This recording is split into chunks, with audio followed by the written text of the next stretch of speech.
चलो जी। चलो। नमस्कार दोस्तों, मैं हूँ राजेश। आज हम चर्चा करेंगे 5 राज्यों के विधानसभा चुनाव को लेकर। पूरे देश के आम को खास जो भी जनमानस जो राजनीति में थोड़ी सी भी रुचि रखता है, उसकी 2 तारीखों पर विशेष रूप से नजरें टिकी हुई थी। एक 30 नवंबर और एक 3 दिसंबर। 3 दिसंबर आने वाला है, 30 नवंबर जा चुका है। लेकिन 30 नवंबर पर निगाहें क्यों टिकी हुई थी, उसका अगर मैं आपको कारण बताऊं तो उसका कारण यही था कि एग्जिट पोल 30 नवंबर को जारी हुए थे, जो कि हुए भी। लेकिन एग्जिट पोल ने पूरे तरीके से हर आदमी को उलझन में डाल दिया है। सभी पार्टियों की धड़कनें भी ऊपर नीचे हो रही है। इन एग्जिट पोल के अलावा अगर हम बात करें इन राज्यों के जो भी चुनाव परिणाम आएंगे, कुछ भी आए, उनका हरियाणा की राजनीति पर क्या असर होगा, वो एक देखने वाली चीज होगी। अगर नतीजे भाजपा के उम्मीदों के अनुरूप नहीं आते हैं तो एक संभावना जो है वो दल बदल की है, भगदड़ की है। और कांग्रेस के अनुरूप आते हैं तो कांग्रेस स्वाभाविक सी बात एक नई ऊर्जा के साथ मैदान में आएगी। वैसे भी हरियाणा का एक इतिहास मैं आपको बता दूं कि केंद्र में जो सरकार रही है हरियाणा में अमूमन उसी दल से जुड़ी हुई एक सरकार रही है। और इन 5 राज्यों का जो परिणाम जो भी हो, वो निश्चित रूप से 2024 का जो लोकसभा चुनाव होगा उस पर एक व्यापक असर आप कह सकते हैं उस पर पड़ेगा। इन सभी बातों को लेकर आज हम चर्चा करेंगे। मेरे साथ हैं हमारे पैनल के जो सबसे वरिष्ठ हैं, काफ़ी वरिष्ठ हैं, काफ़ी एक जानकारी रखते हैं, राजनीति में पकड़ रखते हैं। मनमोहन खंडेलवाल जी बैठे, हमारे युवा साथी हैं संदीप खन्ना जी, और यूथ आर्मी के अध्यक्ष हैं जो पहले भीम आर्मी से जुड़े हुए थे, यमन गुड्डा जी। इन सब से हम जानने की कोशिश करेंगे कि हरियाणा की राजनीति पर इन 5 राज्यों के जो भी चुनाव परिणाम आएंगे उनका क्या असर हरियाणा की राजनीति पर देखने को मिल सकता है। एग्जिट पोल ने तो बुझा दिया है, असल तस्वीर जो होगी वो 3 दिसंबर को ही साफ हो पाएगी। तो मेरा सबसे पहला सवाल मनमोहन खंडेलवाल जी से। मनमोहन जी, अगर एग्जिट पोल पे हम ना जाए जी, 5 राज्यों में अगर मुकाबला रहता है 50-50, जैसे कुछ एग्जिट पोल दिखा रहे हैं कि एमपी में बीजेपी आ सकती है, राजस्थान में बीजेपी आ सकती है, और छत्तीसगढ़ और तेलंगाना कांग्रेस आ सकती है। 50-50 रहे तो क्या होगा? और दूसरा, यदि 50-50 नहीं हुआ और कहीं भाजपा को नुकसान हुआ या कांग्रेस को नुकसान हुआ, तो उसका हरियाणा की राजनीति में क्या असर हो सकता है, इसके बारे में प्लीज।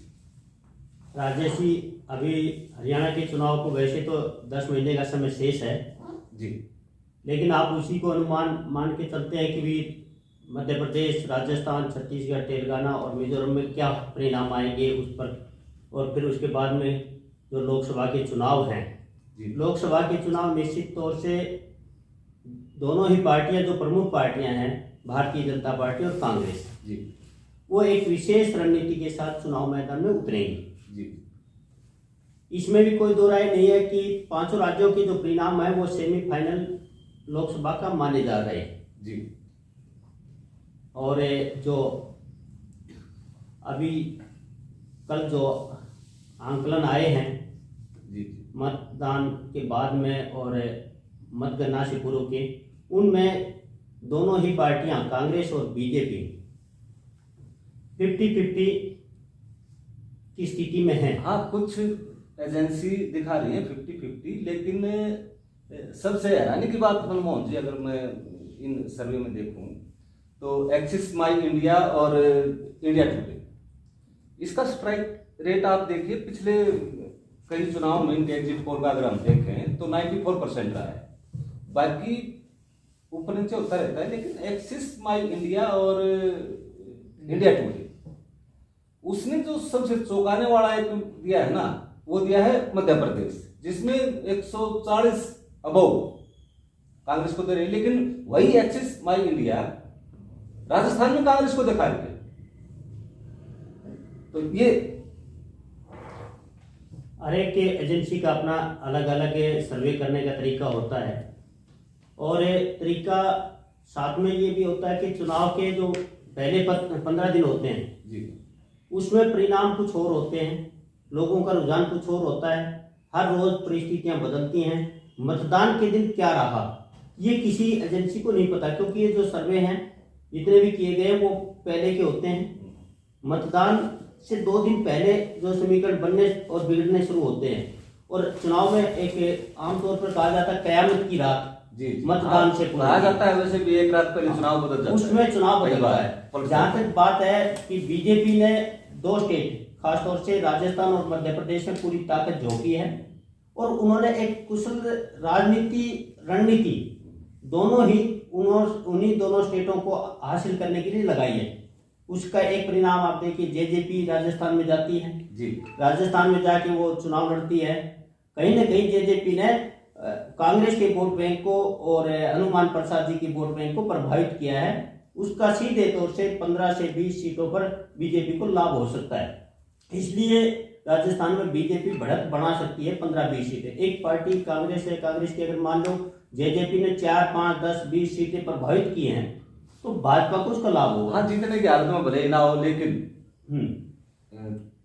एक विशेष वर्ग का वोट बैंक जिसे हम कह सकते हैं, जेजेपी जिस पर एक दावा करती है उसको प्रभावित करके कर सकती है। दूसरा जो मध्य प्रदेश है, मध्य प्रदेश में भी पूरी ताकत इन्होंने लगाई है भारतीय जनता पार्टी ने, तो उसका परिणाम भी अभी भाजपा के लोग मान रहे हैं कि सकारात्मक रहेगा। नहीं, बाकी 3 दिसंबर को तय होगा कि किस करवट उठ बैठता है। और हरियाणा की राजनीति की जहाँ तक बात है, हरियाणा में जातीय समीकरण बड़े महत्वपूर्ण भूमिका निभाते हैं। केंद्र में जिसकी सरकार होती है वो भी महत्वपूर्ण भूमिका, प्रदेश साथ लगते हैं, दिल्ली है, राजस्थान है, पंजाब है, इन राज्यों का भी प्रभाव पड़ता है। उत्तर प्रदेश का भी हरियाणा की राजनीति पर प्रभाव पड़ता है, इसमें कोई दो राय नहीं है। लेकिन मैं मानता हूं कि हरियाणा की राजनीति में अभी तो काफ़ी समय है, और भारतीय जनता पार्टी अपनी नई रणनीति बनाएगी। चुनाव परिणाम आने के बाद कांग्रेस अपनी नई रणनीति बनाएगी, और दोनों ही पार्टियां एक विशेष रणनीति के हिसाब से हरियाणा में जोर आजमाइश करेंगी। फिलहाल दोनों पार्टियों में अगर माने, हम देशवाली बेल्ट में बैठे हैं, देशवाली बेल्ट का हिस्सा है, तो उसमें अगर कहीं देखें भूपेंद्र सिंह हुड्डा और कांग्रेस का पलड़ा आज के दिन भारी लगता है। आने वाले दिनों में क्या होगा ये कहा नहीं जा सकता। और कांग्रेस में भी अगर इनके पास तरफ का अगर कोई कहे तो भूपेंद्र सिंह हुड्डा ही है, उनके दम पर हैं। वो कितने अकेले फ्री हैंड चल पाते हैं उस पर निर्भर करेगा कि कांग्रेस की राजनीति हरियाणा में क्या रहेगी। बिल्कुल ठीक कहा मोहन जी आपने कि हरियाणा की राजनीति को अगर हम देखते हैं तो भूपेंद्र सिंह हुड्डा वाकई तुरुपकाइका हैं कांग्रेस के लिए। और इनको पिछले चुनाव की अगर हम बात करें तो लास्ट टाइम पे फ्री हैंड दिया गया था। अगर थोड़ा पहले देते तो शायद स्थितियाँ अलग होती, खैर वो अलग बात है। संजीत जी, जैसे मनमोहन जी ने कहा कि हरियाणा में जातिगत समीकरण कुछ अलग हैं, समीकरणों पर चलती है राजनीति। हालांकि जाति आधारित जो राजनीति है वो हर स्टेट में, और अब तो एक राहुल गांधी ने भी एक जिस मुद्दे को सबसे जोर शोर से उठाया है वो जातिगत जनगणना मुद्दा। और दूसरा नीतीश कुमार बिहार के जो सीएम है, उन्होंने तो बताया था कि जातिगत सर्वे करवा के आर्थिक और जातिगत एक ऐसा राग छेड़ दिया है जो कहीं ना कहीं बीजेपी के लिए एक मुश्किल का सबब है, इसमें कोई दो राय नहीं। तो अगर इन 5 राज्यों के चुनाव के जो नतीजे हैं वो बीजेपी की अपेक्षा के अनुरूप नहीं आते हैं तो उसका हरियाणा में क्या प्रभाव पड़ेगा, इसका जरा एक जो भी एक आकलन है वो बताएं। धन्यवाद राजेश भाई, आप वरिष्ठ पत्रकार हैं और जिस तरह से आपने आज चर्चा की उसके लिए शुक्रिया। जहाँ तक राजस्थान की बात है, राजस्थान के जो एग्जिट पोल आए हैं वो आप सबके सामने हैं। एग्जिट पोल तो देखिए लेकिन- संदीप भाई जी। अलग अलग है, अलग अलग हम्म। वो कोई कंफ्यूज करने वाले हैं। जहाँ तक बात है हरियाणा की, इन सभी राज्यों में अगर सबसे ज़्यादा किसी सात लगते राज्य का प्रभाव अगर हरियाणा में पड़ता है वो राजस्थान। राजस्थान चुनाव के परिणाम जो आएंगे वो कहीं ना कहीं हरियाणा की राजनीति में असर डालेंगे। और राजस्थान में जो आज की स्थिति है, भले ही एग्जिट पोल कुछ भी कहते हो, वहाँ रिवाज अब की बार बदल रहा है, क्योंकि पिछले दिनों देखा जाता था ये तो देखो 3 दिसंबर को तय हुआ। ये बात ठीक है कि मैं अपनी व्यक्तिगत राय दे हाँ, व्यक्तिगत आप बता सकते हैं, लेकिन 3 दिसंबर को तय होगा, रिवाज बदलेगा या राज एक बदलेगा। बार बीजेपी वहाँ थी, एक बार हाँ, कांग्रेस, पिछले 30 सालों से यही चलता वो है। है। लेकिन मैं अपनी व्यक्तिगत राय दे रहा हूँ यहाँ, ठीक ठीक। क्योंकि जिस तरह के हालात और चर्चा बनी हुई है वो यही है कि एक बार फिर से वहाँ कांग्रेस सरकार आ रही है। प्लस एक तो राजस्थान में प्रभाव पड़ रहा है, दूसरा राजस्थान में अगर कांग्रेस सरकार रहती तो उसका असर हरियाणा पे लाजमी हो पड़ रहा है। इसके साथ साथ जिस तरह से मनमोहन जी ने कहा और आपने स्वयं भी माना कि चौधरी भूपेंद्र सिंह हुड्डा और दीपेंद्र सिंह हुड्डा जी का प्रभाव आज के दिन हरियाणा में है, हाँ, वो है। था और शायद आगे भी रहेगा। तो वो कहीं ना कहीं प्रभाव ये साफ दर्शाएगा कि हरियाणा में भी कांग्रेस, आज के दिन खुद मनमोहन जी कह रहे हैं, वरिष्ठ है हमारे, उनकी बात को हम दरकिनार नहीं कर सकते कि आज के दिन भी कांग्रेस एक अच्छा स्टैंड लेके खड़ी है। ऊपर से अगर राजस्थान के हालात कांग्रेस के पक्ष में आए तो कहीं ना कहीं सोने पर सुहागा होगा कि कांग्रेस पार्टी हरियाणा में भी असर दिखाएगी और चौधरी भूपेंद्र सिंह हुड्डा वहाँ मुख्यमंत्री बनेंगे। तो ये कहीं ना कहीं परिणाम और ये कहीं ना कहीं असर राजस्थान का देखा जाता है। बाकी शायद आपने कही एक बात, मैं बीच में रुकूंगा थोड़ा, जी, जी। कि भूपेंद्र सिंह हुड्डा मुख्यमंत्री बनेंगे। जी, जी। वो तो देखिए आला कमान तय करता है बिल्कुल। किसी भी पार्टी का। जी, जी। और उससे पहले लोकसभा चुनाव हो चुके हैं, जी बिल्कुल बिल्कुल। पहली बार। और लोकसभा चुनाव में किस पार्टी का क्या प्रदर्शन होता है, हरियाणा से कितनी सीटें निकलती हैं, वो एक देखने वाली बात हो। पिछली बार 10 की 10 लोकसभा सीटें बीजेपी ले गई थी और खुद भूपेंद्र सिंह हुड्डा शायद 1.5 लाख से ज्यादा वोटों से आ रहे थे सोनीपत से। जी। तो लोकसभा चुनाव एक शायद कांग्रेस में तय करेगा कि वो हुड्डा को कितनी तरजीह दे या किसी और नेता को आगे बढ़ाए। हालांकि मुझे ऐसा नहीं लगता व्यक्तिगत तौर पर कि वो हुड्डा के अलावा किसी और नेता को आगे बढ़ाएगा। तो ये आपके नहीं, पूरे प्रदेश की या कांग्रेस के जो वर्कर है उनकी भी एक आस्था और एक प्रेरणा बनी रही। कहीं ना कहीं अगर लोकसभा चुनाव का परिणाम अब की बार अच्छा ही रहेगा, जहाँ तक हमारी व्यक्तिगत सोच है कि पिछली बार बीजेपी की 10 सीट थी, लेकिन आज हालात कुछ और हैं। रोहतक लोकसभा से दीपेंद्र सिंह हुड्डा जी चुनाव लड़ेंगे, तब की बार वो जीतेंगे। और जहाँ तक ओवरऑल बात है तो कांग्रेस का दीपेंद्र हुड्डा के लिए हाँ ये मान के चलिए आप। हाँ, दीपेंद्र बिल्कुल। हुड्डा नहीं, दीपेंद्र की मैं बात कर रहा हूँ। हाँ। हाँ, और लोकसभा के बाद अगर विधानसभा की बात की जाए, विधानसभा में आप खुद भी स्वयं मानते हैं कि हाँ कांग्रेस का पलड़ा कहीं ना कहीं भारी है। तो सीधे तौर पे ये कहा जा सकता है कि इन चुनाव का परिणाम जो 3 दिसंबर को तय होगा वो कहीं ना कहीं हरियाणा की राजनीति में असर डालेगा। विशेषकर राजस्थान का जो चुनाव परिणाम होगा वो कहीं ना कहीं असर जरूर डालेगा, ये मैं कहना चाहूँ। जी यमन जी, जाट आरक्षण आंदोलन हुआ था हरियाणा में, उसके बाद से हरियाणा की राजनीति में जातिवाद एक प्रमुख मुद्दा बन गया है। उससे पहले हरियाणा में जातिवाद ऐसा मुद्दा था नहीं। तो आप यूथ आर्मी के अध्यक्ष हैं, पहले भीम आर्मी से जुड़े रहे हैं, तो आपको क्या लगता है कि इन 5 राज्यों के जो भी चुनाव परिणाम आएंगे और वो किसी भी रूप में आए, हरियाणा में जातिवाद को लेकर ही राजनीति होगी, जैसा कि एक बीजेपी का प्रयोग हुआ था, या विकास, महंगाई, रोजगार, इन मुद्दों को लेकर कोई बात बनेगी?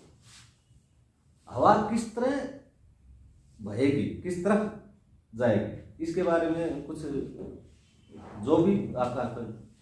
देखिए, पहले तो संजीत भाई ने भी कहा कि भाई दीपेंद्र सिंह हुड्डा यहाँ से रोहतक से चुनाव लड़ेंगे और वो जीतेंगे।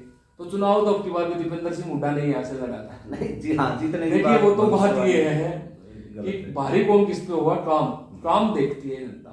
दीपेंद्र सिंह हुड्डा कई बार एमपी बन चुके हैं, गीता मुकुल कई बार विधायक बन चुकी है, लेकिन लोग तो ये देख लेना काम हुआ या नहीं हुआ, बात ये नहीं है। देखिए, और राजस्थान के चुनाव से जो मैं मानता हूं कि राजस्थान के चुनाव से ज्यादा फर्क पड़ेगा, और स्टेट के चुनाव से शायद फर्क न पड़े, लेकिन जो राजस्थान प्रदेश है वहां पर लगभग हरियाणा जैसी राजनीति नहीं होती। देखिए, हर बार राजस्थान प्रदेश सरकार बदल देता है, और मेरा जो मानना है अब की बार ऐसा भी हो सकता है कि हरियाणा राजस्थान प्रदेश ना तो बीजेपी को पूर्ण बहुमत दे और ना कांग्रेस को पूर्ण बहुमत दे, बीच में हंग असेंबली की आप बात कर रहे हैं, हंग असेंबली। और मेरे को ऐसा लगता है कि जो राजस्थान में हनुमान बेनीवाल का और चंद्रशेखर रावण का जो गठबंधन हुआ था, अगर 166 सीटों पर शायद वो चुनाव लड़ रहे हैं दोनों गठबंधन, अगर वो कुछ 15 से 20 सीट निकालते हैं तो ऐसा भी हो सकता है कि और कुछ निर्दलीय और अदर पार्टी मिलके कुछ ऐसा भी देखने को मिल सकता है कि कांग्रेस या बीजेपी को राजस्थान में बहुमत नहीं मिले। और मैं चाहता हूं अब की बार ऐसा हो, मेरी पर्सनल राय भी है, क्योंकि एक बीच में एक किसी जैसे जेजेपी एक पार्टी जिसने हरियाणा में किंग मेकर बने, किसान आंदोलन हुआ और मैं किसान कौम ने जेजेपी को चुना था लगभग। हाँ बिल्कुल। और अगर उस टाइम पे दुष्यंत चौटाला अगर रिजाइन करते तो इस सरकार में उनका फायदा हो जाता, मतलब सरकार में एक मिली जुली सरकार का फायदा इस हरियाणा को मिल जाता। मिली जुली सरकार में यही फायदा होता है कि भाई अगर एक बंदे को दूसरे की बात सही न लगे तो उस सरकार को गिरा सकते हैं, लेकिन दुष्यंत चौटाला ने ऐसा नहीं किया। तो मैं चाहता हूं कि, और मैं हनुमान बेनीवाल को देखो कई जगह पे मैंने देखा, मैं सही नेता मानता हूं, और उनके साथ तो एक इस देश के उभरते हुए युवा नेता है चंद्रशेखर रावण। हाँ बिल्कुल। और अच्छे वक्ता भी, और उनके साथ अच्छी एक जो एसटी समाज की जो यूथ जनरेशन है वो उनके साथ ज्यादा संख्या में जुड़ी भी हुई है जी। तो मेरे को ऐसा लगता है कि बदलाव राजस्थान में अब की बार होगा, लेकिन बदलाव मेरे को एक चीज और भी देखने को मिल सकती है कि अगर पता चलता कि बहुमत नहीं है, नहीं बदलाव जैसे आप कह रहे ना बदलाव होगा, बदलाव गहलोत सरकार जाएगी, वही मैं बता रहा था आपके पूछने से पहले, मैं वही बता रहा था कि बात ये है, अगर बदलाव का मतलब ये है कि अगर बहुमत नहीं आता है तो जहां तक मेरा मानना भाजपा सरकार बनाएगी, क्योंकि बड़े गुंडे मंत्री हैं इनके। नहीं देखिए, एक यमन जी थोड़ा हाथ जो है ना, एक भाषा की मर्यादा होनी चाहिए। देखिए मेरे पास भाषा की मर्यादा ही नहीं है, मेरे को जो बोलना है ना, जो लोग अपने मन में बोल सकते ना, मैं उसको सामने रखने का, जो इनके सबसे बड़े तानाशाह मैं उनको बोल सकता हूँ। और मंत्री खरीदने वाले नेता अमित शाह, हाँ, अभिव्यक्ति की आजादी, विधायकों को खरीदने वाले नेता है अमित शाह। विधायक बिकते क्यों हैं?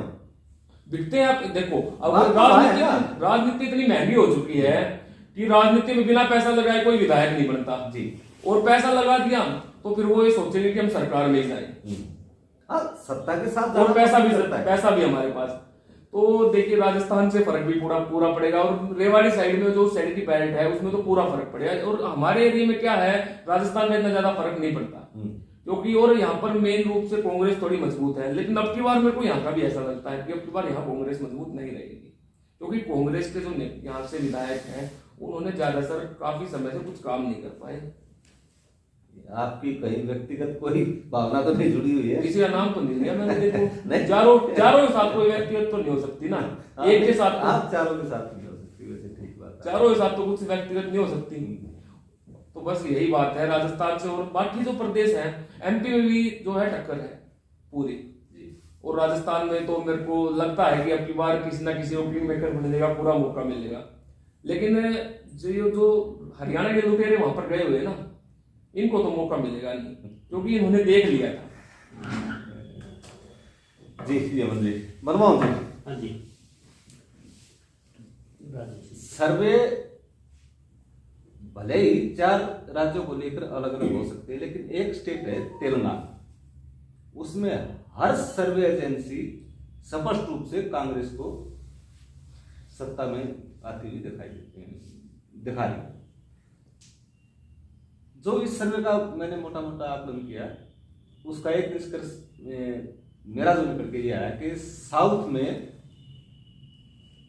भाजपा ब्लॉक, नहीं साउथ में भाजपा थी क्योंकि नहीं, करना नहीं, कर्नाटक थी में नहीं, धीरे धीरे बढ़ रही है, ऐसा नहीं है। देखिए, पूर्वोत्तर और दक्षिणी भारत में देखिए 4 सीटें पिछली बार तेलंगाना से आई भाजपा, और 28 सीटें कर्नाटक में है, तो उसमें भी 25, 26, 27 तक पहुंच गई। कर्नाटक में सत्ता गई और तेलंगाना में जैसे दिखा रही है, तो साउथ तो आप एक ये मान लीजिए ब्लॉक कर दीजिए।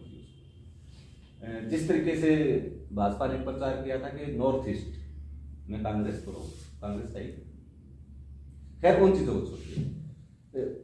राजेश जी, विधानसभा में अलग मुद्दे होते हैं, स्थानीय मुद्दे होते हैं, मैं छोटी छोटी समस्याएं होती हैं, मनमोहन जी विधानसभा और लोकसभा में परिणाम निश्चित तौर से आप ये देखिए कि जिस प्रकार का पिछले दिनों एक टीवी चैनल ने सर्वे भी दिखाया है, एग्जिट पोल जो उन्होंने सर्वे किया वो दिखाया, तो उसमें भाजपा 315 सीटें दिखा रही है एग्जिट पोल में लोकसभा में। तो लोकसभा के निश्चित तौर से अलग होते हैं, राष्ट्रीय मुद्दे होते हैं, वो अलग राष्ट्रीय स्तर पर जितना काम वर्तमान मोदी सरकार ने किया, नेशनल हाईवे का काम है, एयरपोर्ट का काम है, रेलवे का है, हम सरकार की तो उपलब्धियों पे जा रहे हैं, उन पर हम बात नहीं कर रहे। ये हमारा मुद्दा नहीं है आज का।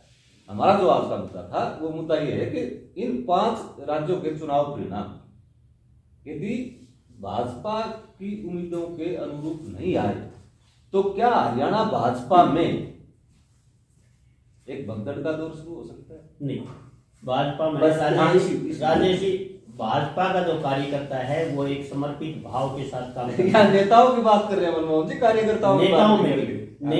नेताओं में मैं आपको बता देखिए, दूं, भारतीय- देखिए अरविंद शर्मा के बोल आप सुन चुके हैं, राव इंद्रजीत सिंह जो भाषा बोल रहे हैं, और सबसे बड़ी बात वीरेंद्र सिंह, ऐसा कोई नहीं है जो भाषा बोल रहे हैं। वो जो भाजपा में पढ़े लिखे हैं, बड़े हैं आगे, और आज पढ़े लिखे हैं, जो पार्टी में क्या हो गया है, अनपढ़ों की उनमें ऐसा पार्टी नहीं है। नहीं। कुछ लोग आते हैं पर उसमें ऐसा थोड़ी बहुत दिक्कत होती है, कोई नाराजगी अपनी कोई मंच पर कर देता है, लेकिन वो ऐसी नहीं कि वे भाजपा से वो उनकी विचारधारा भिन्न हो गई, भिन्न नहीं है। कोई नहीं जा रहा, आपके सामने आएंगे। वो कहावत है कि नाई वाले बाल है जजमान आपके सामने आने हैं, तो आपके सामने आएंगे, कोई नहीं जा रहा। जहाँ तक आप राव इंद्रजीत जी की कह रहे हैं, बड़े सम्मानीय और बड़ा विकास पुरुष के तौर पर वो अपने क्षेत्र में काम कर रहे हैं। ऐसे ही चौधरी वीरेंद्र सिंह जी हैं, वो भी नहीं, वो उनकी नाराजगी केवल जेजेपी को लेकर मलेठी में एक एम्स बनना था मनमोहन जी, देखिए, आज तक उसका उद्घाटन तक नहीं हो पाया। ना उद्घाटन कर रहा हूं, सॉरी, शिलान्यास जो करना था, शिलान्यास वो कई नहीं हो पाया। प्रक्रियाएं होती हैं। आज का जो समय है ना, पीछे 2013 में कांग्रेस सरकार ने जो भूमि अधिग्रहण जो बिल लाए जी। थे, उसका बड़ा प्रभाव पड़ा है। ऐसे तो देखें तो बहुत सारे रोड हैं जो नहीं बन पाए, बहुत सारे विकास कार्य नहीं हो पाते, भूमि को सरकार ले नहीं पा रही, अधिग्रहण नहीं कर पा रही है, और ये सबसे बड़ी रुकावट बनती है। ऐसा नहीं है काम नहीं हुए, काम बहुत हुए हैं। आप यहाँ से जाइए, चंडीगढ़ जाइए, नेशनल हाईवे 152 दी है, और एक और नेशनल हाईवे बना रहे। कितने नेशनल हाईवे यहाँ से कटरासी का आप रोड की बात कर रहे हैं, तो रोड तो नितिन गडकरी को श्रेय दिया जाना चाहिए। तो लोकल सतह पर किए भी हो रहे हैं काम। नितिन गडकरी को तो कोई श्रेय देने को तैयार नहीं है। आपकी जो भाजपा है, एक परंपरा है, और एक मेरी भाजपा से, मैं भाजपा से कोई सदस्य ही नहीं हूँ। नहीं, मेरी एक बात, मैं भाजपा हम से किसी पार्टी से जुड़े हुए नहीं है, वो एक ठीक बात है। भाजपा की जो आप लेकिन भाजपा का जो भी राष्ट्रीय अध्यक्ष होता था वो संसदीय बोर्ड में पक्का होता था, लेकिन नितिन गडकरी को तो वो वहां से नहीं, ऐसा नहीं है। और कर दिया। नहीं, वो ऐसा नहीं है। काम का दबाव इतना रहता है, नेशनल हाईवे जो अथॉरिटी उनके पास कितना काम, ऐसा नहीं है। ये जो बात अच्छा, इसलिए उनको संसदीय बोर्ड से निकाल दिया कि वो काम का दबाव ज्यादा है, ऐसा नहीं है। और भारतीय जनता पार्टी के जो कार्यकर्ता ना, वो राष्ट्रभक्त है, पार्टी के प्रति समर्पित भाव से काम करते हैं। ये एक तो बातें जो है ना मुझे बड़ी और लगती है मनमोहन। रही बात ये, मतलब आज मैं कह देता हूँ, ये एक प्रमाण है कि नहीं, मतलब जो भाजपा का नहीं हो रहा, अक्टूबर 2024 में जब चुनाव होंगे तो निश्चित तौर से भारतीय जनता पार्टी की हरियाणा सरकार, समीकरण एक नहीं अनेक है, और सरकार जो चुनाव है, कोई भी सरकार चुनाव की साल में बहुत सारे ऐसे विकास के कार्य करती है, मेरा विरोध आपने जो है ना एक्सेप्ट नहीं किया कि जो भाजपा की बात करे वो राष्ट्रभक्त, जो बात ना करे वो नहीं, ऐसा नहीं है। देखो, इसमें अवसरवादी लोग नहीं है। अगर अवसरवादी लोग होते तो भाजपा के कार्यकर्ताओं को सरकार ने क्या दिया? कुछ नहीं दिया है सरकार ने। प्रशासनिक मशीनरी अपने हिसाब से काम कर रही है। पहले पिछली पार्टियों में क्या होता था, गांव में और शहर में तीन चार कार्यकर्ताओं की एक टीम ऐसी तैयार कर देते थे, लेन-देन व्यवहार वही करेंगे, वो काम करेंगे। देखो डिबेट भी लंबी हो जाएगी और ठीक भी नहीं रहेगी। आज संवैधानिक संस्थाएं, चुनाव आयोग, जुडिशरी तक पर जो है ना लोग सवाल उठाते हैं कि किसके प्रभाव में चल रहा है और संस्थाएं कैसे काम कर रही हैं, वो सबको पता है। वो नहीं, ऐसा कुछ नहीं है। तो भाजपा का जो वोट बैंक है ना, भाजपा के वोट एक साइलेंट वोट है। एक बात तो मैं बोलना चाहता हूँ कि भाजपा के पास एक ऐसी मशीन है, इधर से बलात्कारी को डालते हैं, उधर से भ्रष्टाचारी और साथ में मंत्री बन के निकल जाते हैं। ऐसा नहीं, ऐसी मशीन बना रखी है भाजपा ने अपने लिए। विरोधी तो कुछ भी कहते रहेंगे, विरोधी की बात नहीं, उनके पास है, उनके पास कोई नैरेटिव है ही नहीं। अब वो विकास के कार्य इतने हो रहे हैं, उनके आगे बोलने को कुछ है। पॉजिटिव तो बताओ, किसी चीजें लेके आएंगे। नहीं, कुछ तो पॉजिटिव बताओ आप। सारी चीज नेगेटिव पॉजिटिव कुछ है ही नहीं। आप नेगेटिव बताइए। मैं तो बताने लग रहा हूँ आपको नेगेटिव। जो मतलब जो जितना ज्यादा बड़ा अपराधी होगा वो सीधा भाजपा में मंत्री बन जाता है। आपको पता है, सरकार फैसले नहीं करती है, न्यायालय करता है। अदालत फैसला करती है कि वो दोषी है तो उसको सजा मिलती है। हाथरस केस, हाथरस केस तो न्यायालय ने फैसला दिया ना, न्यायालय देती है फैसला। न्यायालय फैसला तो नेता देता है क्या? ठाकुर नहीं होते, कभी नहीं देती। अगर हाथरस केस में ठाकुर नहीं होते, ठाकुर नहीं होते तो आप बताओ क्या फैसला? न्यायालय फैसला देता है, न कि पार्टियां। मनमोहन जी एक मिनट देखिए, न्यायालय फैसला देता है, उसी के बाद हम मान सकते हैं वो अपराधी है या नहीं। आपकी बात बिल्कुल दुरुस्त है, लेकिन क्या होता है कि एक नैतिकता, राजनीति में जो नैतिकता थी वो नैतिकता आप मानते हैं कि आज के दिन कायम है? एक हवाला कांड आपने सुना हुआ, एक हवाला जो जैन डायरी आई थी, सिर्फ नाम आने से लोगों ने इस्तीफे दे दी और स्वीकार किया था। राजेश जी, नैतिकता देखिए, नैतिकता की बात, नैतिकता की बात है ना, नैतिकता की हम भी बात करते हैं और गली कुच्चे में भी बात होती है, गांव की चौपाल में भी बात होती है और शहर के नुक्कड़ पर भी बात होती है। पार्टी में अच्छे लोग नहीं है, अगर अच्छे नहीं तो उनको बदलो ना। आप आइए, आप पार्टियों में आइए, आगे बढ़िए, आगे बढ़ के उसको बदलाव की प्रक्रिया खुद करें ना आदमी। हम मुद्दे से फिर एक तरह से भटकने लग रहे हैं। मुद्दा था 5 राज्यों के चुनावों के परिणाम और उनका हरियाणा की राजनीति पर असर। और देखिए, एक दल बदल चुनाव जब नजदीक आते हैं तो थोड़ा तेज हो जाता है। अगर मैं आपको गिनाने लगूं, कर्नाटक से गिनाऊं, येदियुरप्पा सबसे बड़े नेता थे जो बीजेपी को कर्नाटक में सत्ता में लेकर आए, उनको दरकिनार कर दिया गया। उसके बाद आप आ जाइए छत्तीसगढ़, रमन सिंह 2-3 बार के मुख्यमंत्री, बिल्कुल साइड लाइन, एक तरह से आप कहें तो मार्गदर्शक मंत्री। उसके बाद आप आ जाइए जो है ना मध्य प्रदेश, शिवराज सिंह चौहान 4 बार के मुख्यमंत्री, बिल्कुल कोई नाम लेवा नहीं। उसके बाद आप आ जाइए राजस्थान, वसुंधरा जो पैन स्टेट लीडर जिसको हम मान सकते हैं, उसको दरकिनार कर दिया गया। क्या आपको नहीं लगता कि हरियाणा में जो भी, हरियाणा की बात छोड़िए आप, कि बीजेपी जो चाल चरित्र चेहरा ये पार्टी मानी जाती थी, 2014 के बाद चाल भी बदली, चरित्र भी बदला और चेहरा भी बदला। और सबसे बड़ी जो चाल बदली वो क्या बदली कि जो भी जमीनी नेता है, जो जिसका भी जनाधार है, उसको रास्ते से हटा दो। हरियाणा में अगर हम बात करें तो राव इंद्रजीत सिंह बड़े जनाधार वाले नेता है, वीरेंद्र सिंह भले ही चुनाव हार गई उनकी पत्नी, लेकिन एक जमीनी नेता है चौधरी वीरेंद्र सिंह जी। जी जी। तो क्या आपको लगता है कि बीजेपी का जो आला कमान है वो इन 2 नेताओं को बर्दाश्त कर पाएगा? नहीं, ऐसा नहीं। अगर राष्ट्रीय और इन चुनाव में अगर नतीजे थोड़े से भी विपरीत आए तो क्या ये दो नेता भाजपा में रुकेंगे? नेता कोई बाहर नहीं जा रहे हैं। जो भी पार्टी के नेताओं जिनकी आप बात कर रहे हो ना, एक नई व्यूह तैयार हो रही है, हर पार्टी में होती नई है पीढ़ी, लेकिन नई व्यूह कहेंगे आप। अगर आप उनको वट वृक्ष कह रहे हैं बड़े नेताओं को, तो वो प्योद ही है।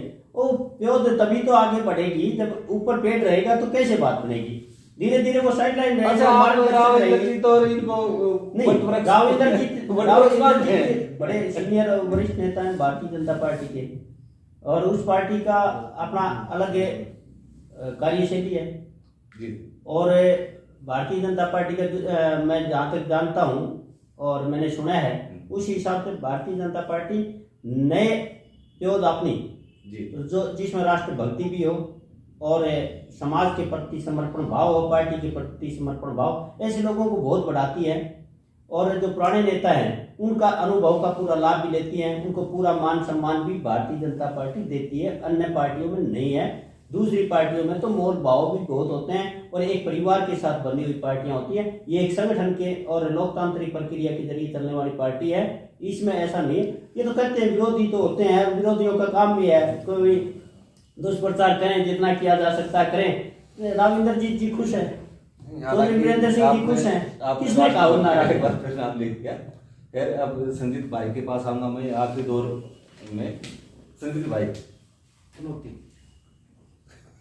5 राज्यों के चुनाव परिणाम, 500 में एक संभावना मान लिया बीजेपी नहीं आती, 50-50 देखते हैं। जैसी भगदड़ हमने कर्नाटक में देखी और हिमाचल में तो एक वीडियो सामने आया था जिसमें एक जो निर्दलीय उम्मीदवार खड़ा हुआ था और मोदी जी उसको फोन कर रहे हैं और वो कह रहे हैं मोदी जी अब तो देर हो चुकी, एक ऐसा वीडियो भी आया था। तो मोदी का प्रभाव एक जो नीचे जाता हुआ दिखाई दे रहा है। दूसरी बात, ये एक तथ्य है, आप मानिए, और ये साबित भी करती रही है भाजपा कि जो भी नेता अपना एक वजूद रखता है उसके प्रभाव को कम करने की कोशिश करते हैं। सिर्फ एक अपवाद हम छोड़ दें, यूपी, उत्तर प्रदेश, योगी आदित्यनाथ, जिनको नहीं छेड़ा गया, छेड़ने की कोशिशें हो रही हैं, प्रभाव कम करने की कोशिशें हो रही हैं, लेकिन वो अपना बनाए हुए। तो ऐसे में आपको क्या लगता है कि हरियाणा में एक कुछ दिन पहले एक रिपोर्ट मैंने देखी थी जिसमें एक बात निकलकर सामने आई थी कि बीजेपी जो 2 बार 3 बार एमपी बन चुके हैं उन्हें टिकट नहीं देगी, 65-70 साल उम्र हो चुकी है उन्हें टिकट नहीं देगी। और इस क्राइटेरिया में राविंदर सिंह आते सांसद बन चुके हैं, जो बीजेपी का अगर वो फार्मूला है तो उन्हें टिकट नहीं मिलेगा, सीधी सी बात है। वीरेंद्र सिंह भी उस क्राइटेरिया में आते हैं। तो क्या आपको लगता है कि ये दोनों नेता अपने राजनीतिक भविष्य के लिए कौन सा रास्ता चुने? देखिए, जहाँ तक क्राइटेरिया की बात है तो राजेश भाई, इस क्राइटेरिया में स्वयं प्रधानमंत्री जी भी आते हैं। वो अभी 73 के, तो 70 की आपने और उनके लिए कोई क्राइटेरिया नहीं है, मैं पहले बता दूं। वो नहीं, वो अलग बात वो है। पार्टी में भगवान विष्णु के अवतार है, तो वो अलग बात है। जेपी नड्डा के जो राष्ट्रीय अध्यक्ष है वो कह चुके हैं कि वो देवताओं के देवता हैं, तो उन पर कोई क्राइटेरिया तो नहीं होता। नहीं, वो अलग पहलू है, अलग बात है, व्यक्तिगत बात आ गई है। तो लेकिन जहाँ तक इंद्रजीत जी की बात आपने की, वो स्वयं अपने समाज में एक प्रभावशाली नेता है और 8 से 10 सीटों पर प्रभाव भी डाल रहे हैं और उसका असर हम देख भी चुके हैं और देखते भी रहे हैं आगे पहले भी। हरियाणा में जो आपने कही कि हरियाणा में भगदड़ की आपने बात की कि हरियाणा में भी ऐसे हालात हो सकते हैं, बिल्कुल हो सकते हैं। जब अन्य राज्यों में ये स्थिति हुई तो वही ना दल बदल की राजनीति आपने बताया कि चुनाव के दौरान देखी जाती है। जब टिकटों की बात आती है तो कहीं ना टिकटों का असर भी देखा जाता है, और जब साथ के राज्यों में जब परिणाम आते हैं उनमें भी कहीं ना कहीं जो बड़े लीडर होते हैं वो सोच समझ के अपना फूके कदम रखते हैं। लेकिन ओवरऑल बात ये है कि जहाँ तक आपने कहा कि मोदी जी की लोकप्रियता में कमी आई है, ये मैं आपको बता रहा हूँ, जब से राहुल गांधी जी बाहर निकले और उन्होंने जब आप शायद भारत जोड़ो यात्रा उन्होंने जब शुरू की और 4000 किलोमीटर जब वो पैदल चले, तो अपने आप में ही एक चेहरा निकल के आया और लोगों ने माना भी, अपनाया भी, और पूरे देश ने देखा भी कि हाँ, कहीं ना कहीं एक ऐसा लीडर आया है जो जनता के लिए निकल के आया। लेकिन पहले भारत जोड़ो यात्रा से पहले राहुल जी के बारे में कुछ और अलग सोचा जाता था। तो कहीं ना कहीं एक बराबर का जब नेता दिखता है, लोग उसके साथ जुड़ना पसंद करते हैं। आज ये परिणाम जो 3 दिसंबर को आएंगे वो इसी का असर होगा कि राहुल गांधी ने जिस तरह से भारत को और भाई से जोड़ो और मोहब्बत की जो दुकान खोली, जिसका भाजपा जो है भाई को तोड़ने की बात करती थी और करती रही है, तो कहीं ना कहीं लोगों को ये समझ में आया कि जो मोहब्बत की दुकान या एक आपसी लगाव, आपसी प्यार प्रेम जो भाई से भाई को जोड़ने में वो कहीं ना कहीं 3 राज्यों चुनाव परिणाम देखा जाएगा। उसके बाद हरियाणा में जहाँ तक बात है, हरियाणा में मनमोहन जी ने अभी स्वयं माना, मनमोहन जी ने स्वयं पहले भूपेंद्र सिंह हुड्डा जी की बात की कि वो बड़े लीडर है और उनका असर हरियाणा में देखा जाएगा। तो वही बात है, उनकी बात को मैं झुठला कह सकता हूँ, ये लाजमी है कि उनका असर देखा जाएगा। मैं इन दो नेताओं की ये पूछ रहा हूँ कि इनका राजनीतिक भविष्य ये संजय भाई बने रहेंगे। संजय भाई ये बिल्कुल बने रहेंगे, लेकिन ये अपने समय अनुसार अपना कदम उठाते हैं। जैसे जिस तरह से वीरेंद्र जी ने पहले ही एक शर्त रख दी है बीजेपी के सामने, अगर वो जेजेपी को साथ में रखेंगे तो वो बीजेपी के साथ नहीं जाएंगे। उन्होंने रैली करके बकायदा एक शर्त रखी है, तो वो बीजेपी और जेजेपी देखेगी। बीजेपी देखेगी कि अगर उन्होंने अपने नेता को साथ रखना है, अगर वो बीजेपी जेजेपी को साथ रखती है तो वीरेंद्र सिंह जी शायद बीजेपी के साथ जाए। जहाँ तक इंद्रजीत जी की बात है, वो बड़े लीडर है, बहुत सोच समझ के कदम रखते हैं और वो समय अनुसार कोई पॉइंट और ये पॉइंट कदम या कोई ठोस कदम उठाएंगे, वो उनका निर्णय होगा। जी तो एक मिनट संजीत जी, भाई, यमन जी, ये हाँ, जो आपने बोला ना कि भाई राहुल गांधी जनता के लिए निकल के आए, वो जनता के लिए नहीं आए, वो तो अपने लिए आए। मैं उनको तब तो मान सकता हूँ जो वो प्रधानमंत्री बनने के बाद रोड पे आए। अब तो वो अपने आप अपने लिए आए। प्रधानमंत्री बना दो रोड पे, तो अभी भी रोड पे प्रधानमंत्री बनने के बाद कोई रोड पे आया नहीं, और गांधी परिवार ने कभी शकल भी नहीं दिखाई। इनके तो बहुत दिन राज रहे हैं, फिर भी जनता जब तो ये प्रधानमंत्री थे भी नहीं तभी शकल नहीं दिखाई इन्होंने। तो भाई ये अपने लिए आए। आप ऐसा मत बोलो कि जनता के लिए आए। उन जनता के लिए क्या किया? रोड पे घूमे, जनता को परेशान जनता किया। तय करेगी, समय बताएगा कि वो जनता ही जवाब देगी। समय को भाई, जनता तो राहुल गांधी के लिए जनता तय कर चुकी है भाई। यमन जी देखिए, हिंदुस्तान की राजनीति में जो यात्राएं होती ना, उनका एक अलग ही महत्व है। रथ यात्रा आप याद कीजिए, लाल कृष्ण आडवाणी, एक अलग महत्व था, एक अलग माहौल बना। दूसरा, एक चंद्रशेखर जी जो हमारे प्रधानमंत्री रह चुके हैं, उन्होंने भी एक यात्रा निकाली थी 1983-84 में। उसका एक महत्व था। वो एक दुर्भाग्य था देश का कि इंदिरा गांधी जी की मृत्यु हो गई और वो यात्रा इतना महत्व की बात यात्रा हरियाणा की बात अगर हम करें तो देखिए, एक न्याय यात्रा, जलयुद्ध यात्रा हमारे देवलाल जी ने निकाली थी। एक बार देखो, मैं आपके सवाल का जवाब दे देता हूँ बिना सवाल के ही। यात्राएं राजनीतिक महत्व की बात है। देखिए, राजनीतिक महत्वाकांक्षा हो सकती है, ये मैं मानता हूँ। देखिए, मैं वो बात है ही नहीं, बात सुनो सही। महत्व की बात है ही नहीं। यात्रा का महत्व भी है, यात्रा का फायदा भी है, यात्रा की हर चीज में मान लेता हूँ।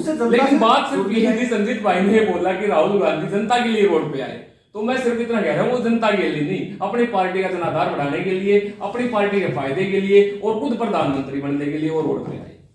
नहीं, वो आपकी बात ठीक है। चलिए, अमन जी का राजेश जी ठीक कहना है कि वो अपने परिवार का वर्चस्व तोड़ना नहीं चाहते। दूसरे आदमी को, उनको कोई नेता पसंद नहीं है कि भी उसके अलावा कोई है, इसलिए संघर्ष कर रहे हैं कि किसी भी प्रकार से। देखिए, मनमोहन जी वर्कशॉप की जहां तक बात है ना, तो उन्होंने बाकायदा चुनाव के जरिए मल्लिकार्जुन खड़गे को अध्यक्ष बनाया। ये एक और आप ढाल है, जिस भाजपा की आप पैरवी कर रहे हैं ना, उस भाजपा में जेपी नड्डा है।